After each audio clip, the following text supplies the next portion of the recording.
అందరికీ నమస్కారము. ఈరోజు నా చిట్టి తల్లుల కోసం వెజ్ బిర్యానీ చేస్తున్నాను. వాళ్ళకి క్యారెట్, ఆలు అంటే ఇష్టము, వాటితోటి తయారు చేస్తున్నాను. 3 స్పూన్లు ఆయిల్ పోసుకోము,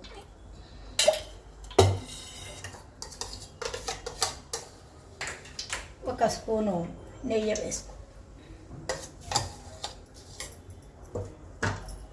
నూనె మరిగిన తర్వాత కొద్దిగా జీలకర్ర, 2 చెక్క బద్దలు, ఒక 8 లవంగాలు వేసుకున్నాను.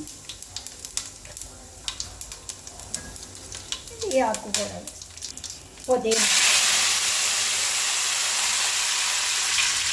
కరివేపాకు,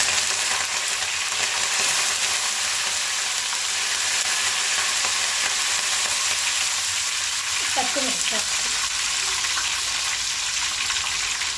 ఉల్లిపాయలు.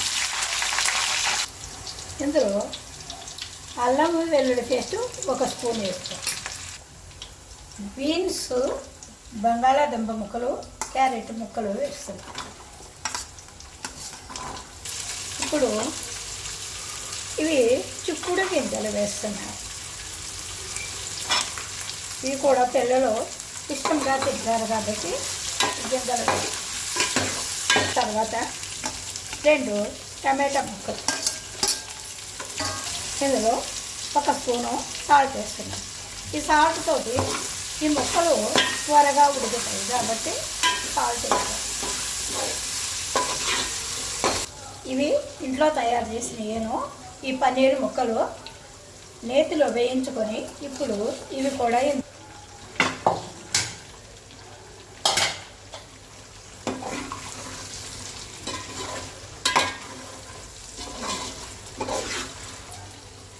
½ కేజీ బియ్యానికి ఇప్పుడు 1 లీటర్ నీళ్ళు పోస్తున్నాను. ముక్కలు ఉడకడానికి ముందుగా 1 స్పూన్ సాల్ట్ వేసాను కాబట్టి ఇప్పుడు ఇంకొక స్పూన్ వేసుకుంటే సరిపోతుంది.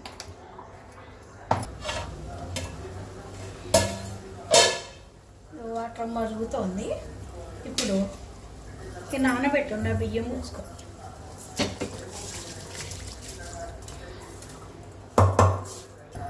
బియ్యం పోసుకొని మూత పెట్టుకొని పొంగి వచ్చే వరకు ఉడికించుకోవాలి. ఉడికిపోయింది, అన్నం పొంగి వచ్చింది. ఇప్పటి వరకు వాటర్తో ఉడికింది. ఇప్పుడు చిమ్ములో ఫుల్లు మంట పెట్టాము. ఇప్పుడు తక్కువ పెట్టుకొని మగ్గించుకోవాలి.